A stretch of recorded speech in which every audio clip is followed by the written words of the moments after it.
Beauty Advanced Care for your shade of beautiful. What are you doing on this 29th day of July 2024?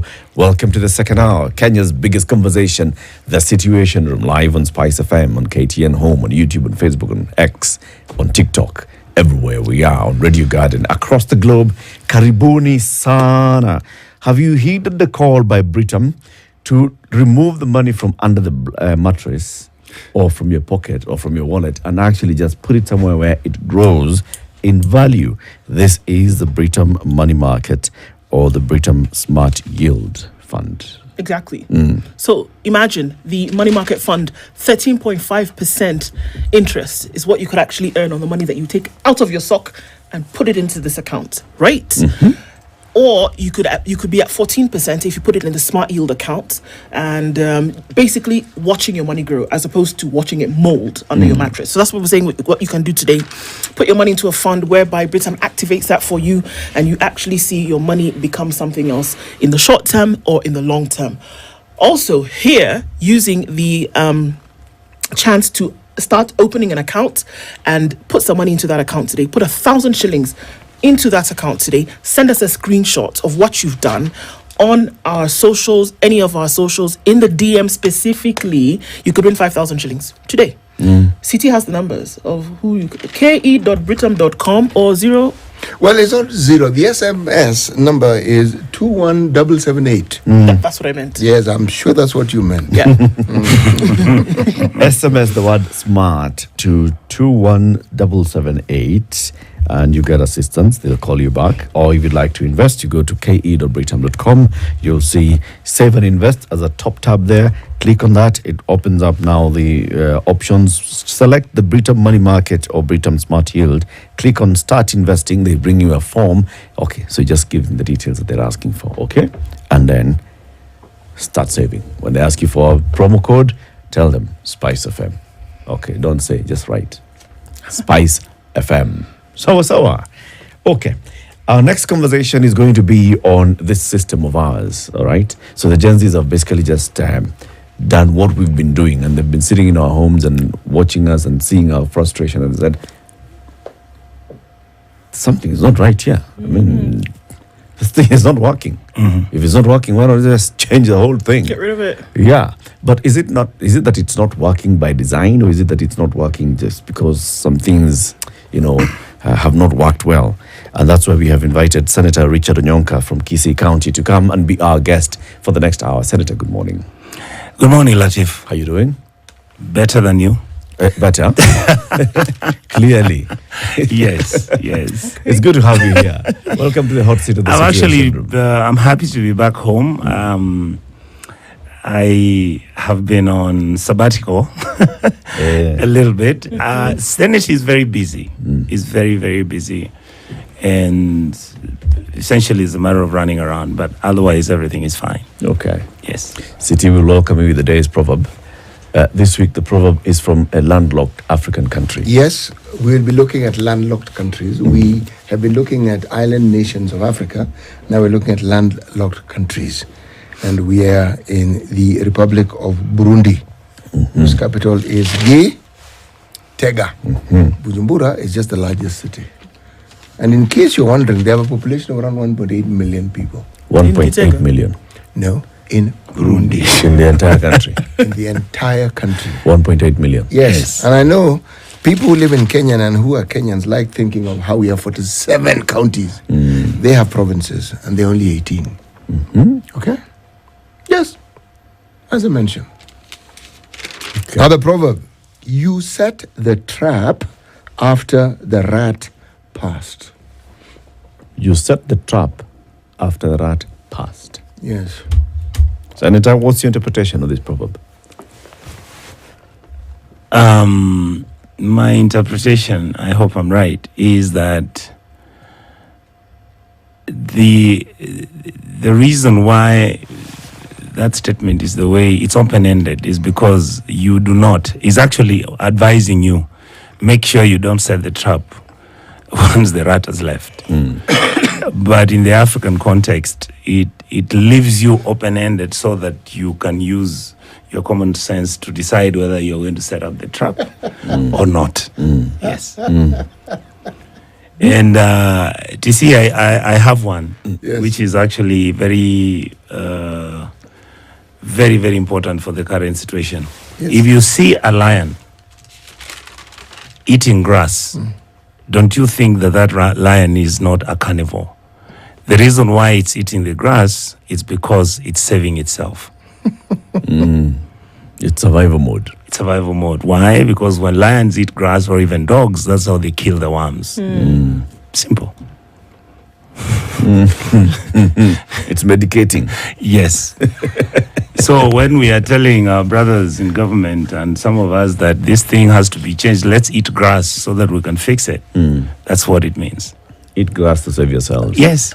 Or else the worms are going to finish you. Yes. Hey. You walked in as we were just looking at the papers, and there's a story in The Nation, there's a story in the Business Daily. The story in The Nation is red flag in Adani JKIA deal mirror auditors 2018 concerns. They quote you extensively in that story. Yes. The one in the Business Daily is talking about India firm is job cuts, new terms for KAA staff in deal. Of course, we've seen this, and you have raised this matter in Parliament. Yes. On this particular deal. Yes. That's under discussion right now. Right. Between the Kenya Airports Authority and this private Indian company. True. The president yesterday was asked the same question at the town hall in Mombasa. And he said, we are not selling the airport. The conversation that's ongoing is on how best we can improve the airport. And how can we do that? If we don't have the money, can we get somebody who has the money? Can they do it? PPP is the way to go now in the world.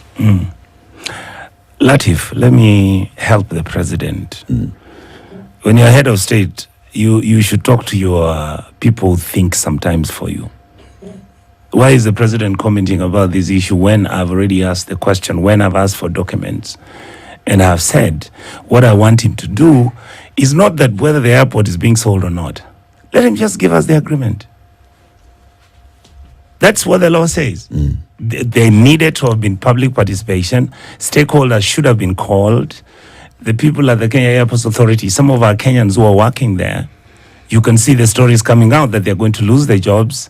And guess what? It's like Kenyans cannot work at the airport simply by even doing some of the jobs which some of them do and they don't like them.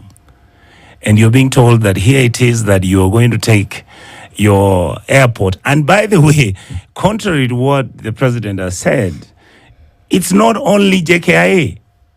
It's that all the airstrips in the Republic of Kenya are going to be managed by this company. All aerodromes. Absolutely. And the parliamentary committee, which was there by the year 2019-20, where Honorable Kosing was the chair, made a recommendation that there is nothing you can IPP with national airports. Why? Because they border on national security. That is it. I mean, what else do I need to do? All I'm asking him to do is let him tell his people, including my friend Kositani, to give us the documents at the Senate. That will vindicate them if what they are saying is true. You notice the first time Musalia said, oh, by the way, there is actually no agreement like this. The next time KAA issued a statement, they said, no, we have an agreement like that, and we are going to consult all the stakeholders so that we can come up with a good idea. And that, why is Musalia saying there's no contract and there's no agreement, and yet this guy from KAA? Is there an agreement? There must be. That's what the letter from KAA said. The Airports Authority said they have received an investment proposal under the PPP Act of 2021 from the Adani Airport Holdings Limited, a key airport operator, to invest in a new passenger terminal building, second runway, and refurbishment of the existing facilities at JKIA. Yes. And their specific is JKIA. Yes. The proposal will be subjected to technical, financial and legal reviews alongside requisite due process in compliance with the Public-Private Partnerships Act. The project agreement will be preceded by stakeholder engagement, the National Treasury approval, the Attorney General's clearance, and the Cabinet approval. I wish to assure our staff that no jobs are at risk. I also wish to assure the airport business community and operators that the expanded facility will create additional business opportunities and attendant benefits. This is Henry Agote, the acting managing director. So the CEO is basically saying we are still at the preliminary stages. I don't know that. Neither do you. We have. That's what he says. Nobody knows. I'm saying what he says is we have received. Yes. We have. It's now at the preliminary. We have received. The next things that we're going to do is subjected through the due process. When you are provided with documents to the company that is trying to negotiate an IPP with you, don't you have terms and conditions of engagement? That's the law. That's what he's saying. So let him produce those terms. There's a public procurement. Let them give us those terms.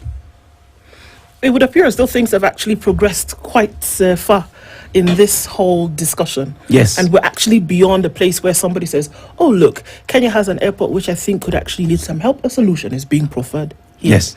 It seems as though it's gone a lot further than that until one particular organized company has been named. This is what the plan has. Absolutely. We're even looking at numbers like 18% over the next 30 All years. the details. Would we have such details on such progression if it was merely at just proposal stage where, hey guys, I think I can do something for you? Would we have such details at this stage? My honest question is exactly from what you are saying, and this is the point I'm making. You can't sign, you can't begin to engage on unpaid. Let me put it this way, Latif. If somebody comes here, and this is another matter that is going to be discussed another day, you hear how the Emiratis and certain individuals are coming to the country, and they're leasing public land, and that land negotiations are taking place, and it's not in public, but it's being handled by the guys in the Ministry of Lands, privately with certain individuals who have already signed an MOU, which then gives them the template. What is the MOU that the Kenyan government has received from the Adani Group? That's what I want to see.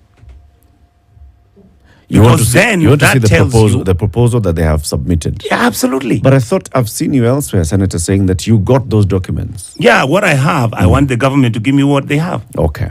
So beyond those documents that are from Adani, do you have any other document from KAA to Adani? Let me ask you a different question. Did you ever know about Adani until I talked about it?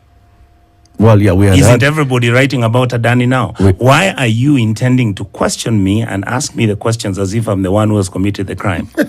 Let the government. Don't be defensive. No, I'm not. I come in peace. Latif, Hold on. Latif. Let's start again. Latif. Let's start again. Yes. Let's start again.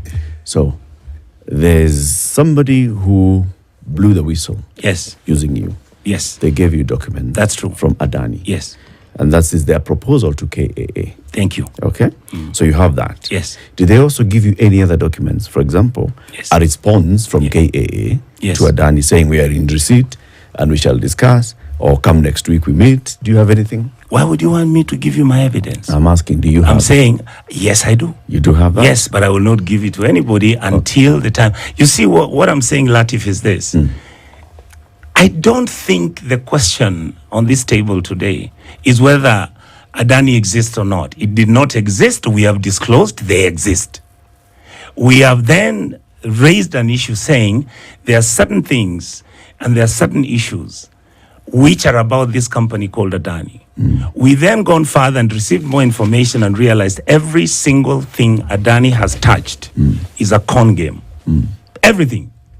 You can go, they've done something in Malawi, they've done something in Australia. It's online. You see what the company has been. And what we are saying, even when you're telling us that, Adani is telling us that they're going to give us 1.2, I think it's about close to 2 billion shillings for the partial development of the airstrip. What we know is that other countries like Rwanda, they have actually gotten the Qataris who have built a brand new airport for them for $2 billion and they're going to give them 40 aircraft for them to continue supporting their airline. Why would I complain about such a deal? Even if it was the Rwandan deal, I would still have wanted to see what the agreement talks about. That's fair. That is all. That's what I'm asking. So, Yes. do you have any information that you can share here with us? No, that you have seen? not on radio because you know the matter is in court. You've I already hope you told know. us I hope you know the matter what is in court. Adani has, what you have seen, what Adani has asked from KAA. Yes. What has KAA told Adani? My argument is very simple. I have done my job of going to the Senate, asking questions, and I'm waiting for the answers to be given by the government. If I give any more information, I'm dirtying the water. Okay. Yes. What information do you want from the government? What information should the government be providing the public? Thank you. That they have an agreement which they have agreed or they had. This is another question. How did they single source Adani? All right. We have single sourced one company. We are giving it this company. And I'm saying this because this, you see, when you are a whistleblower, when you receive information, the information that you get, if it adds up and begins to make sense, then there are certain particular government institutions who have the responsibility to do a forensic, a proper investigative trajectory, and who will make sure they clear the balance of this matter. What I'm saying is everything that I'm receiving from Kenya Airports Authority, from the Cabinet Prime Minister, from the President himself, they are no longer saying the deal doesn't exist. They are saying, actually, we are engaging. My argument as an oversight officer is to ask the government, give us the terms and conditions of your engagement. Why would it be difficult to give over such terms of agreement? That is why I'm waiting for them to deliver this to the Senate. And that is why I'm saying there was absolutely no need for the president to talk. Because the institutions that we have are the ones who would have said, I think ESCC and DCI, I know that the airport has not been sold or whatever that he says, but I think let us use institutions to investigate and confirm whether this matter is real or not. And legit. And legit. What we're doing here with the questions is to help you with the oversight role. True. So, what documents have you sought from KA? Can you give us a list of the documents? Well, we can also now know. Unfortunately, you didn't ask me to bring you the request from my request at the Senate. But I'll remember verbatim. I may not have because it's even online. Yeah. I have asked them to give me who the directors, first of all, of Adani are. I want to know whether the company has got registration locally or not, if it's an international company. I have asked for them to tell me where else this company has done the work like what we have here, including India, where they run 9 airports and it's a disaster. And I've asked them to give me the memorandum of understanding that they have drafted with the Kenyan government and any other necessary information that they may see fit for me to understand what they have negotiated. Okay. Yes. Have they given indication to the Senate that they have not responded? They are going to respond to essentially the system and the Senate is that, and that's another thing I think, that's when we discuss the issue of the system being broken, is that there is nothing that is urgent. There's nothing that you can demand under certificate of urgency, especially a matter like this, that would demand that either we fast track such a matter or we fast track the questions that I'm raising. So the normal process is going to take another 2 weeks, before the matter then is referred to the appropriate committee. Then the committee is going to sit and see whether they have the quorum. Then they will ask me to come and they will ask the Kenya Airports Authority to come. It might take even a month. But is this thing inked? Is this deal already inked? Is there an agreement that's going on?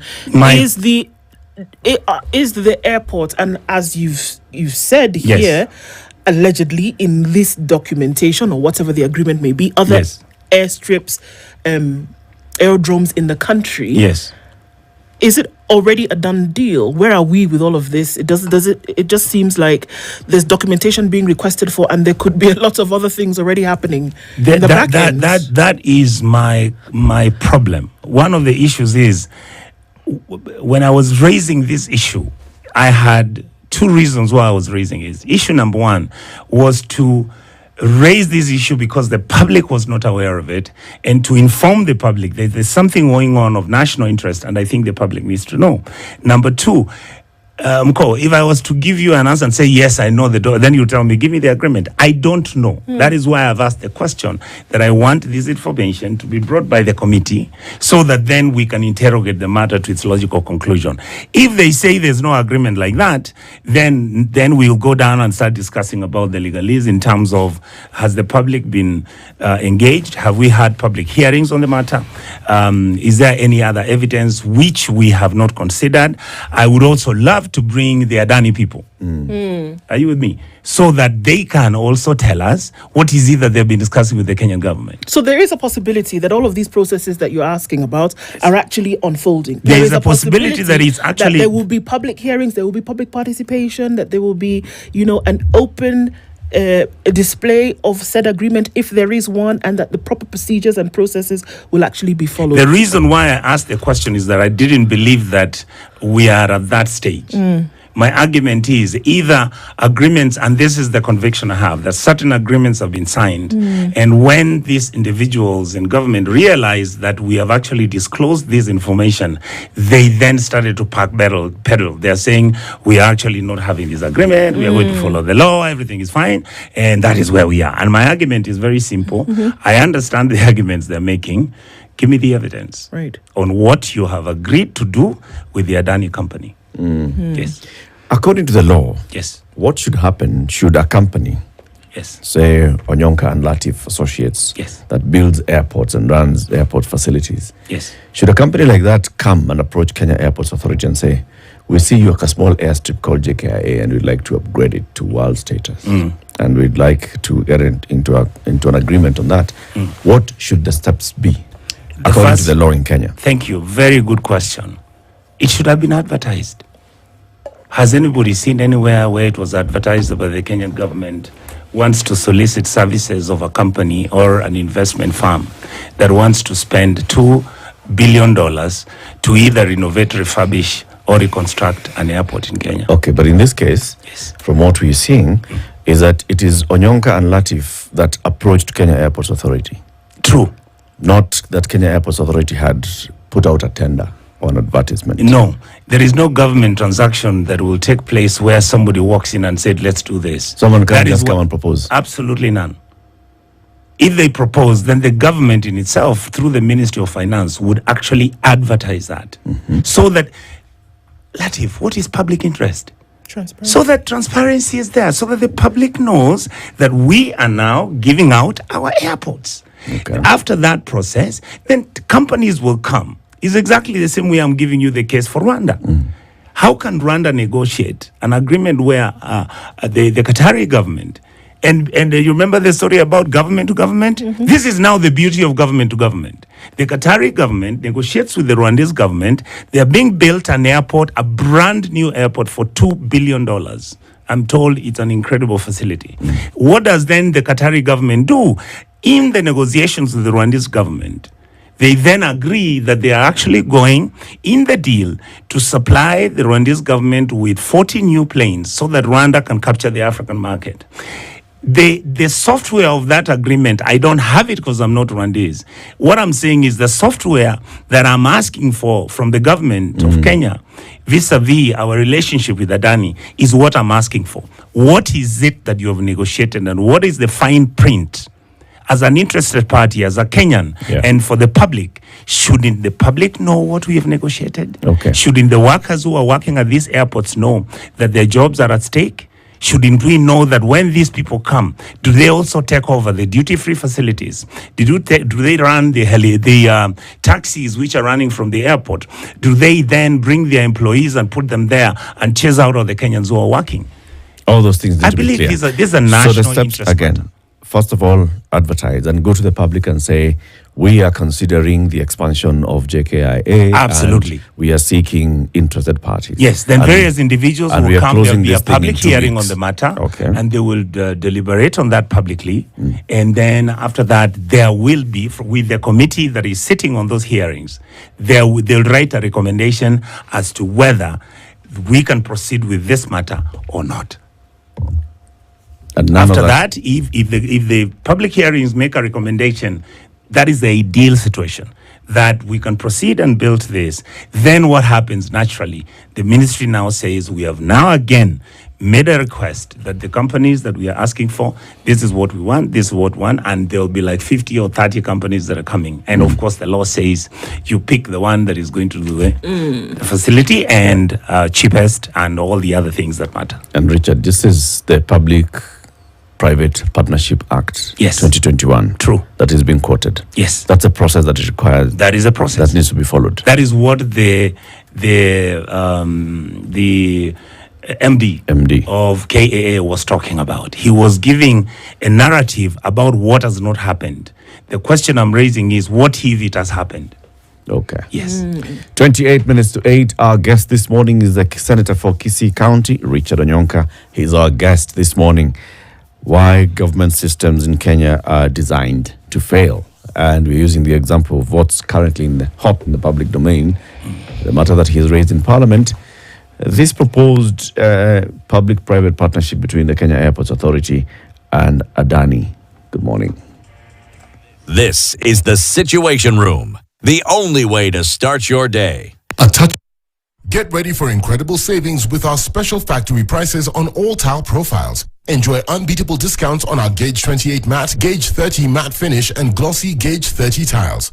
Choose from a variety of matte finishes including Germania tile, Jami tile, Espana tile, Roman Jami tile, and Jamiz tile. The Gauge 28 matte was 820 Kenya shillings, now just 745 per meter. And the Gauge 30 matte was 680 Kenya shillings, now slashed to only 625 per meter.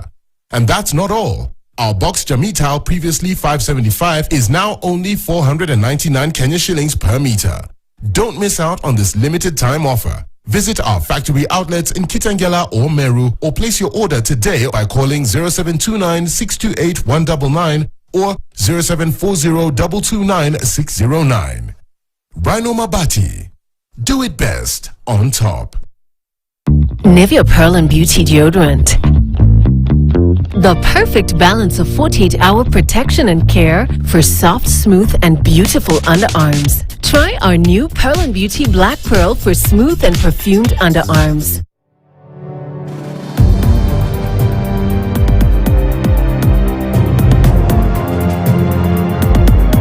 I'm so sorry. She's a monster! She's a monster! My mother did not deserve that! So please just get out of my life! I can never forgive you for what you and Baron did to me! I truly regret the day that I met you, Oliver! And I regret opening my heart to you, letting you into my life! And I especially regret ever loving you!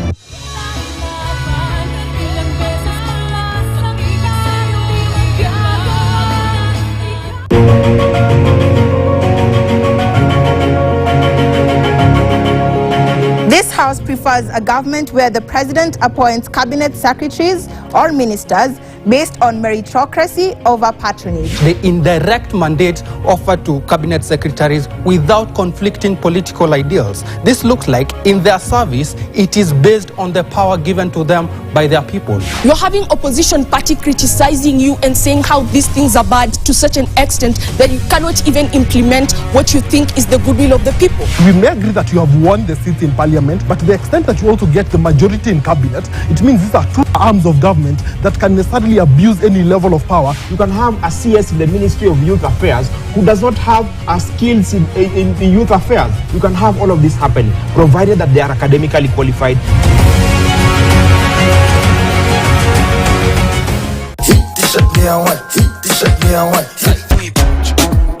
Mind your business.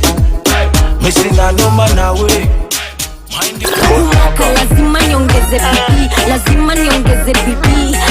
Kumwaka more blessing on me, more blessing on me. Kumwaka baby you go.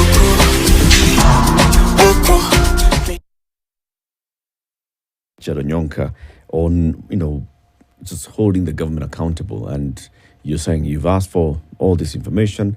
It may take a while for you to get the information that you're seeking because of the processes in Parliament. Are there no instances where it can be a matter of urgency, where you can say, you know what, we turn the risk? The process has already started. Yes. And we as the oversight body are coming in a bit late. Yes. We can fast track this so we catch up with the process.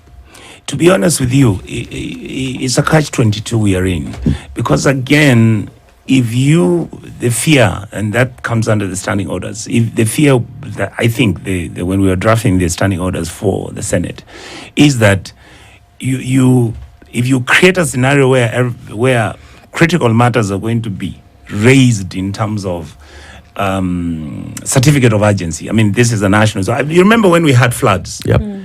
It was, I think, after 1.5 weeks that we were able to discuss those floods. And yet people were already dying. People were already being shifted from the areas they were living in the slums and all that. So it's a complex legal kind of space whereby, as I said, I may not be able to get the to the Senate to discuss this matter urgently because it has come up. But the reality is that I was able to then use also the gaps that exist within the standing orders where, for example, I tabled the document and immediately became a public document. That helped me in having the narrative begin. Number two, then we also are allowed by law these days to actually send mail. I sent mail with the same questions to the Kenya Airports Authority. And instead of them answering to me on my mail, they put a statement out there in public. So for me, I'm waiting for them. They don't even have to send the mail anymore because I've tabled the questions and I'm expecting that they will, at the right time, come and tell us.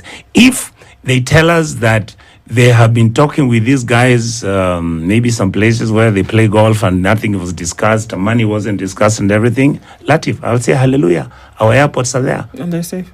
And they're safe. So does this not broaden now this conversation that we're speaking of now? Because if we speak just about these processes, which seem to be, steeped in bureaucracy, this person must write to this person and then we wait for whatever to happen and then time just continues to lapse. Because there are two scenarios that could play out here. The last, which you've just said, Yes. it's very possible that there is an explanation to all of this and there is nothing wrong completely and everything is fine, we move on.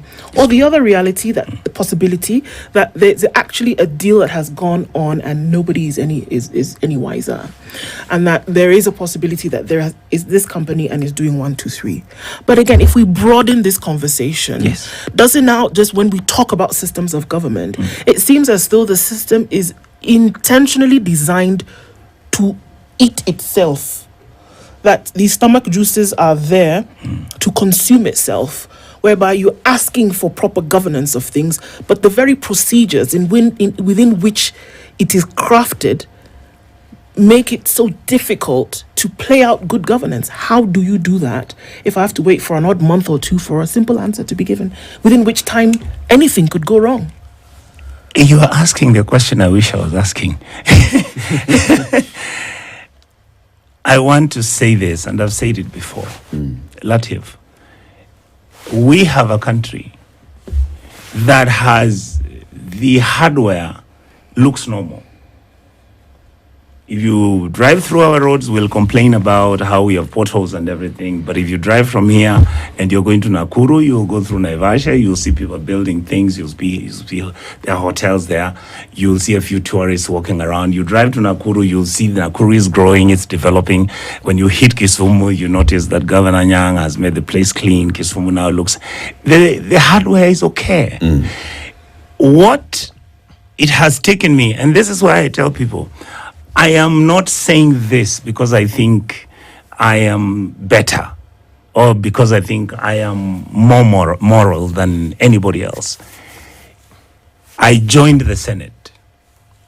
I started to see things which gave me a pattern. There's a pattern if you sit with intellectuals very carefully, people who've done finance and development matters and who have done auditing, and they will tell you that our system, and I've said this before, Latif, this system did not collapse because of William Ruto. This system has been collapsed deliberately and intentionally for a period of close to 30, 40 years from the time we got independence. When we started our republic, and when I can give an example, when I was going to school, kids went to school. You were not asked to pay fees. Do you see? Am I lying? You're not lying. Then after that, kids started going to secondary school with Kibaki.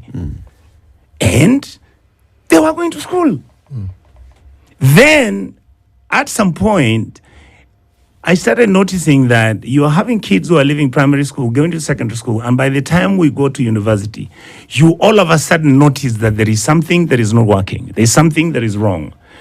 And I started looking at the nitty-gritties. How can you have universities where all our women, children who are going to school, you open a university which doesn't have hostels? What do you do to these women, ladies, and even the young men? They go and live in shanty towns where you are acting and pretending that they are going to university, yes, because they are only able to pay 2,000 shillings to live in that damn place. Then you expect that these are the people who are going to come out and the senior good citizens who are going to observe the law, who are going to be fair, who are going to be... No, you're exposing our children to this man-eat-man society. Then you hear stories from the universities how the best students, some of those who are called the best students, are the ones whose parents can actually afford to bribe the system of the professorships and all these people to make sure a child who's supposed to get a pass in the university moves maybe even up to the upper second class. Kids who are supposed to be doing medicine, now I realize, and I'm a senator, that the government wants to change the costing of what this young man or woman is going to study in the university, and he has to pay 1.5 million shillings. This is a child whose father sold the last quarter acre of land, which they had, for the boy to go to, or the girl to go to university and be a medical doctor. Then here you are as a country. And what are you doing with the money that is supposed to help such a child or such a young person? And that is what we are now having fun with. Senator, do I hear you to be saying... Yes. That when you look at the landscape we refer to as Kenya... Yes. And with reference to some of these mega projects that we have... Yes. The problem is not this Adani project. The problem is the history we've had with our projects. Absolutely. Absolutely. How did Anglo leasing start? What happened to the Kamlesh Patni story? This is a trend. And what is shocking to me, I came to discover that actually Adani has a connection to the Goldenberg scandal. Oh, for crying out loud. Okay. I mean, there's a system deliberately which manipulates, and it's not just happening in Kenya. It is a trend that there are companies and the individuals on the African continent who realize how we have been made complacent. That even when we are taking our natural resources, Latif, what happened to the oil we were carrying to Mombasa? Remember there were trucks carrying oil for testing? Oh, yeah. What happened? We sold it. What happened? Since we sold it. That oil had problems. All right. Why did it have the problems? Now let me tell you. Came from Turkana. Let me tell you. It is the ruling class that went to Turkana County and bought blocks of the land where this oil is. When Tulo was trying to mine the oil, they were told, you see, the 25% you're supposed to give the Turkana and what you're supposed to give government, you also must give us because the land is ours. Jesus Christ, that's the Turkana's land. So by us circumventing the system, we go and buy those blocks. Yep. We then make it impossible for the oil to be picked so that we can then either begin to refine it in Kenya so that then we can have cheaper oil in the Republic. What happens? The deal stopped. And you can run. I was mentioning to somebody last week, and I want to say this. I have never felt so proud of Kenyans. Kenyans are sending me documents that are shocking. An executive discussion. I have an executive document which somebody sent me from Washington, D.C., where he was telling me, the World Bank and the IMF are wondering what's wrong with you Kenyans. I said, why? They are saying, why are you not able to negotiate with the American government so that you sell them your rare minerals, which you have, and the Americans are willing to pay up to about 120 billion US dollars. That should be enable you guys to pay your debts.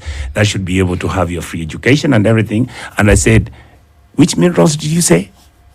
Rare minerals. What do rare minerals do? Stealth technology. That is the mineral that is used to make the hardest steel in the world. That even the bombs cannot blow up. That's steel. That is what we have. Vibranium. How many times How many times have you heard how much gold we have in Ukolomani? I mean, how many years have you heard that Ukolomani didn't have any gold and everything? And what are the Chinese doing there now? They're mining gold. Why they're moving out Kenyans from where the gold is, and they are roughshoding our people? If it wasn't that Umtata is running there to rush to court, or for us to start talking about these things. I mean, why are we behaving like cowboy economists? You know, most Kenyans don't even know that we have iron ore in this country. I'm one of those Kenyans. The iron ore is being picked right now. How did we give out Tiomen? How did we give Tiomen out? It has been mined for the last 20 years. What were they mining? Being carried out by ships outside Taita Taveta and Kwale. You know, the immediate former president, late president of Tanzania, yes, had found himself in a similar situation with minerals in this country. And he said, stop. Yes. You are not cutting this thing as an unfinished product. Yes. You're going to process it here. Then we can talk about the finished product and the value exactly. and how it works. Yeah. Yes. I mean, we have uranium, and yet nobody talks about it. So all these things... Yeah, Latif, do you see how much companies are coming from Europe and are on the eastern coast of our coast, and they are mining millions of tons of fish? Yep. And that money is just shared by people. Yep. I mean, so when we get this information, I can run from, you've heard my speech before, where we are telling farmers, grow maize, and yet the people who are in government and the biggest dealers in this town import maize, they depress the prices of these people who you are trying to help. I mean, you can talk about sugar, you can talk about maize, you can talk about... And then when you go to the county governments and they are only receiving 15% of our revenue, you see the amount of wastage. You see how people, women and children are lying on the floor. And you see, and we are going there as a committee, and it's true. I mean, these things I say, I'm not fabricating. So you're saying the hardware is a problem? Is the problem, the software. How we are managing our money, how we are striking deals, how we are making the government function. Right now, Teacher Service Commission, teachers who have retired can't be paid their dues.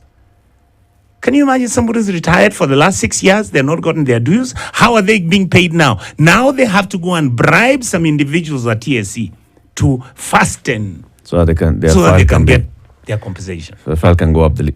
You see, when I listen to these things, Senator, I ask myself, so it's not the laws that we have in place? Absolutely not. It's not the institutions that have been established by... The PFM Act tells the governor that you make a budget, you take that budget and upload it to the Treasury. The Treasury then takes that budget to uploads it to the central bank. The central bank then uploads that budget onto the IFMI system.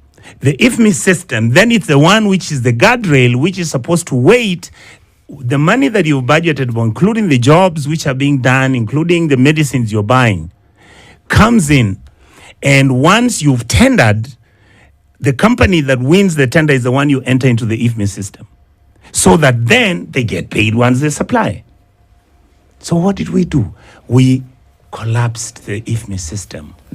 We then we started bribing the people at the Treasury. We started bribing the people at Central Bank so that that budget which you've passed, including the national government, they now change the figures.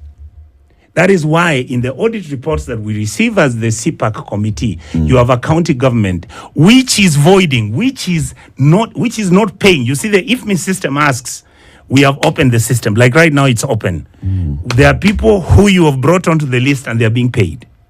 Are you with me? So the central bank people are asking you, so do we pay it? So that the other side says, yes, pay. The money is not supposed to go to the county. It goes directly to the person who did the work. What do? They void. They change who's supposed to be paid. They change where the money is supposed to be spent, whether it's in doing roads. They change the values of certain roads. They change the values of the medicines they're supposed to buy. So the law is there, but implementing this law, the control of budget has screamed. But now you've landed. Are you with me? Then you have the Auditor General. We've had it, Senator. Let me ask the question. Yes. In all these systems that we are talking about, yes, we have placed watchmen and women. We have institutions that are supposed to be the gatekeepers. Absolutely. We have the independent offices. ESCC, Control of budget. you have DPP, you have the Auditor General. Control of budget. All this. Yes. And then we have the ultimate one. Yes. Parliament. Yes. That has people who are elected directly by the people. Yes. To go and oversight. Yes. And make sure that things are done right. Yes. Parliament makes the budget. Parliament oversights how that budget is spent. Yes. Parliament is the sole consumer of the report by the Auditor General.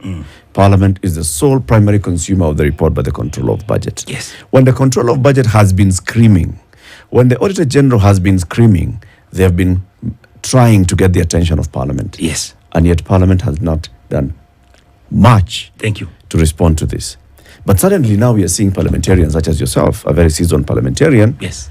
It's like you are heading to Damascus and things have happened. Yes. What changed? Why has our parliament not been working all these years? Thank you, Senator? sir. I want to tell you this, Latif.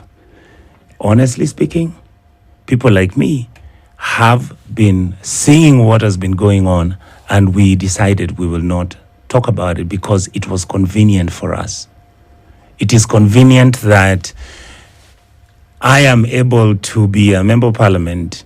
It is convenient that immediately the elections end and I come to the National Assembly. It is convenient that you are told the committees that you must join as roads. If you can't defense and foreign affairs, you might employ one of your nephews as an ambassador. The education, chances are in your constituency you'll be added extra 100 million by the sweetness. And you see, we are party members. Right now our party is kitu ni yetu. Inside.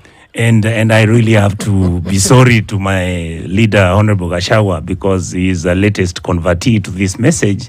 He's the one who's saying Kenya is about 2 companies which have got shareholders. He now understands when some of us were talking to him and saying, that is not it. What you are saying is so painful to some of us that you are actually deliberately saying that after every election, those who win sit down and engage to share. So what has happened? Let me tell you this, Latif. I am not holier than anybody. All right? Have I seen and even participated in corruption? Most likely I have. All right? But the point I'm making for me is this. It's not about me now. No. Because if you look at my record, it's quite nice. If you look at my books when I was an MP, that's why these people of Kisi and Kitutu have always elected me, because my approach to public service and public resources has been very, very cautious. And that is why I managed to be there for the time I have been. So what is happening is some of us are now beginning to tell our friends, you can be extremely happy that you are getting 250 million right now from CDF. And I will tell you that out of that money, you're also getting 100 million or 50 million to give for bursaries. But when I look at the audit reports you're giving me as members of parliament, if you look at the 2002 audit reports, and by the way, Latif, it's really amazing. It's mind-boggling. And I am going to just ask her to look at just 5 members of parliament. Let her state how much money the Controller of Budget is saying that these, our colleagues, our friends, our members of parliament, cannot account for. Read that. It starts with that one. What does it say? How much money is that? Financial year 2021-2022, Nixon Courier spent 80 million. And? George Thawri, 96 million. And go down. Pay bursaries and build a classroom in Embakasi West. And then what happened? And okay, so I think I have to go back and you'll see. And she tells you there are no documents. There's nothing. It's here. Okay, so let's go back to the Nixon Courier one. Yes. Nixon Courier spent 80 million to pay bursaries in Langata. However, there is no... However, upon verification, only 30% of applicants acknowledge receipt of the bursaries. In the financial year 2021-2022, George Thawri spent 96 million to pay bursaries and build a classroom in Embakasi West. However, upon verification, it was discovered that some students didn't have admission numbers and the class was not built. Next. Okay, we then go on to In the financial year 2021-2022, Alice Wahome spent 39 million shillings to pay bursaries in Kandara. However, upon verification, documents to confirm needy kids benefited were not found. Go on. This is the Auditor General It's the report. Auditor General's report. Auditor General report, right. This is the report. It's the report. Where is the Auditor General quoting MPs and not constituencies? No, I mean what happened is that It's broken down. It's broken down, But and then the Gen Zs have put the names of the MPs. Okay. But, so this is not the MP, it's the constituency CDF. CDF, yes. Okay. All right? Yeah, because And it's important to make the clarification. that is true, so that somebody doesn't sue you. The truth is, this is CDF money that members of parliament, and we are talking about only 6 in this list. Okay. Remember, there are 290. Now, this goes to Parliament. Yes. Parliament is the one that receives the Auditor General's report. It comes Absolutely. to Parliament. Yes. And this is on the disbandment of NGCDF. Yes. And what has happened. Do we have a corresponding report, for example, that shows what Parliament did with those reports? What I'm saying is this. Thank you. That's why it goes to die. Latif, brilliant. How do you give me money and you allow me to spend that money? And I'm going to spend that money even when you can argue that, MPs are just patrons. Wachana na your story, bwana. I've been an MP. We run that money like a horse. But why? I'll tell you. It's the kitty. It's the kitty. The money is taken, and after the audit reports are done, they are shelved at the National Assembly. What do you expect the members of parliament to do? How can you oversight yourself? They hate me now, they abuse me, insult me that I'm talking like this. It is not even just the CDF. Look at our roads. How many times have I been saying the number of kilometers of road that we allocate budgetary financials to? It's mind-boggling. And yet there's nothing that happens. But documents are down, people are paid, the money goes. The Auditor General and the Controller of Budget have raised. Latif, last month, the Controller of Budget said, the Auditor General, Madam Nancy, I think an incredibly strong person, she said 1.2 trillion shillings was borrowed, but we don't know where it went. Did you see anybody say anything? Who's supposed to say? It's Parliament, is it not? Exactly. That's why I'm saying the system is broken. Members of Parliament, CDF is used as the cash cow that adds value to whatever the members of Parliament, and some of them, and I don't want many of them to keep on hitting at me that it looks like I'm fighting. Some of them have done brilliant work. There are 20, 30, 40 of them who could have done good work. You know what, Mashimo? We should not even be mentioning members of Parliament when it comes to CDF. Yes. The law does not have any role for a member of Parliament. Thank you. In the management And of that CDF. is why that CDF has been deliberately misused. We've gone against court orders, and we've been busy trying to say, let's change the law so that CDF becomes what? NGCDF. is entrenched and all those And that is why I said the other day, the amount of money we are spending in giving out bursaries from primary school kids, secondary school kids, money that is being given, and even university, money that is being given to the governors, to the MPs, to the women rep, to the deputy governors, the presidency and his deputy, and everybody else is about 70B. Kibaki was running the Ministry of Education when he was president. In 4 years, we can actually put in money to upgrade our airports. Absolutely. But let's end it there. It's 8 a.m. Senator Richard Onyonka from Kisii County has been our guest. Come back soon. Time for the news. Oh, you mean the time is over?